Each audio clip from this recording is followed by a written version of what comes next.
Acho que a primeira coisa era ter a consciência do que ia acontecer. Isso eu acho que essa fala é muito importante. Quando a gente foi convidado a fechar, porque tinha que fechar, o, um professor falou: daqui a 15 dias a gente está aqui, outro, semana que vem, porque lembravam da H1N1, da gripe suína, que a gente ficou uma semana parado. E eu falei assim: galera, vai demorar. Eu não, juro que eu não imaginava que ia demorar o que demorou. Mas eu falei: vai demorar. Por quê? Porque eu já estava acompanhando nas redes sociais. Eu sou fã do Átila, que é aquele biólogo da USP, muito. Clamarino? Isso. Cara, muito claro, assim, consciente no que ele fala. O pessoal diz que ele é o profeta do apocalipse. Não, ele Não, fala, é a é um dos realidade. poucos pés no chão que eu vi até agora. E aí eu falei: vai demorar. Só que não pode, a escola não pode parar. E aí o que, que a gente decidiu? A gente precisava buscar uma solução, que é o mais difícil.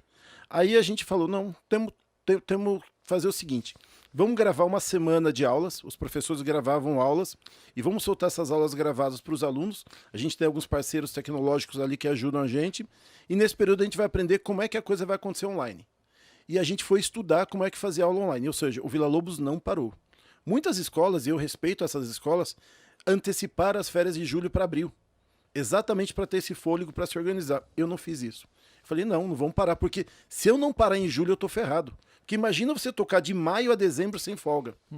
Então, quem parou lá, depois teve que É embalar uma complicado. sequência Chegou em outubro, infinita, né? chegou em outubro, os alunos não aguentavam mais, porque o online cansa muito mais do que o presencial. Ah, mas o online a criança está em casa.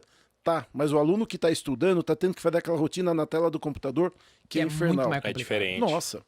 Aí eram duas batalhas. A batalha número 1, pôr a escola para funcionar. Batalha número 2, pôr os filhos para assistir aula. Então minha casa mudou. Minha casa, a sala da minha casa virou o nosso espaço de trabalho, meu e da minha esposa. O quarto dos meninos ficou para um deles estudar e a cozinha ficou para o outro, porque eles não podiam estar no mesmo espaço.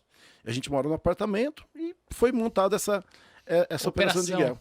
E aí, nessa semana, a gente começou a treinar. Descobrimos, no primeiro momento, o Zoom, né, essa plataforma fantástica. Depois migramos para outra plataforma e hoje a gente está no Google Meet, que é, por ser de graça e por ser simples, a opção que a gente fechou. Mas aí o que eu falo para vocês, aonde que a coisa é muito legal. Primeiro, a parceria dos professores, gente. Esses caras são maravilhosos, são fantásticos. Eles se reinventaram do dia para a noite. O professor que estava com aquela aula eterna do século XIX, que todo mundo falava que as aulas são do século XIX, teve que uma semana virar professor do século XXI. Teve que aprender o que é mesa digital, teve que aprender como é que faz uma aula, teve que aprender a usar uma série de tecnologias que nunca tinha passado pela cabeça dele. Fazer aulas em Kahoot, fazer aulas... Inventar ferramenta, caçar ferramentas, exatamente, né? E foi incrível, porque a gente conseguiu manter um padrão das aulas. No começo, os pais super estressados, aí veio aquele problema de financeiro, porque houve perdas financeiras para todo mundo e a gente nas escolas tendo que gastar cada vez mais.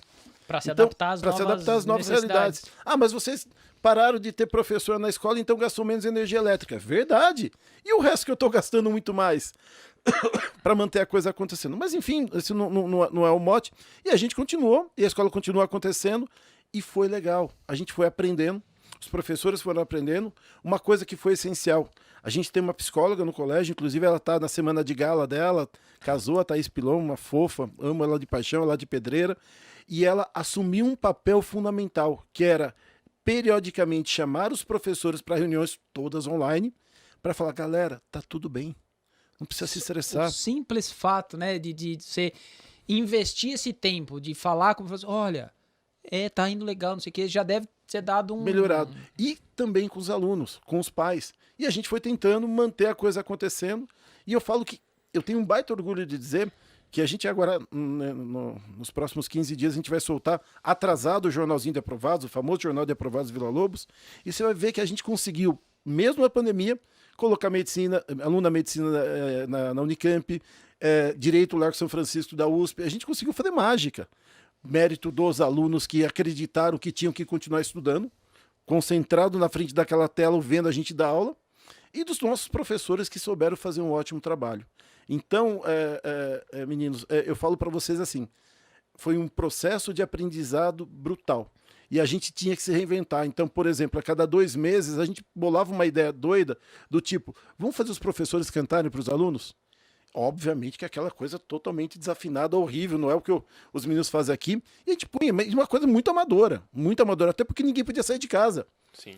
E a gente fazia uma música para cantar para os alunos, por exemplo, no Dia da Criança, ou para homenagear Dia dos Pais, Dia das Mães, enfim. A gente foi bolando coisas para quebrar um pouco o estresse que estava acontecendo. Até que a hora que a gente conseguiu sair pela primeira vez, que ainda não podia ter aula, mas podíamos abrir a escola para fazer uma festa solidária, na qual as pessoas doavam gêneros para as pessoas que precisavam, em troca de, sei lá, um cachorro quente que eu fazia, um pastel que eu fazia. E a gente começou a movimentar. Aí era lindo. Os pais passando de carro, né? Nossa escola tem uma rua interna, então os pais paravam de carro, a criança abria a janelinha, a gente de máscara, a criança de máscara, mantendo 1,5 m, 2 metros de distância, brincávamos um pouco com a criança, a gente via no olhar o sorriso, porque não podia... por dentro da máscara, né? E aí a gente falava, que legal. E aí o respeito mútuo e tudo mais foi maravilhoso. E até hoje, né? Que aí vem o momento que para mim foi o mais difícil. O primeiro momento foi difícil? Foi. Existe um momento pessoal mais difícil, que foi a morte da Thaís. Ponto. Mas aí é uma coisa minha, pessoal. Mas qual foi o momento mais difícil da escola? Quando a gente teve que voltar no híbrido. Por quê? Quando você tem que voltar no híbrido, você tem que fazer o quê? Montar isso aqui, dentro de cada sala de aula. E você tem que dar aula ao mesmo tempo para o grupinho presencial e para as crianças em casa. Você não pode esquecer de nenhum dos dois. Cara, e aí foi uma nova transformação dos professores. E novamente eu vou falar, esses meus professores, entendam, professoras e professores, maravilhosos, fantásticos, não tiveram medo de encarar o desafio. E falo, eu estou em sala de aula e eu sei o que é esse desafio. Ao mesmo tempo, você está falando, ó, gente, estou explicando aqui para você e não posso ficar longe do microfone, porque senão o cara da casa não vai ouvir. E aí a aula ali no PowerPointzinho ou numa outra ferramenta, projetando na tela, porque o cara de casa tem que ver, uma da sala também tem que ver. E quando tem que usar a lousa? Essas câmeras, elas não têm uma amplitude gigante. Sim. Até tem, mas perde a resolução. A lousa, que era uma lousa de 6 metros, passou a ser uma lousa de 1,20 m. Então o professor sabia que não dava mais para fazer aquelas lousas maravilhosas. Escrever um negocinho de professor pequeno de cursinho. assim. E também não podia ser tão pequeno para o menino da sala. Então, cara, é sério.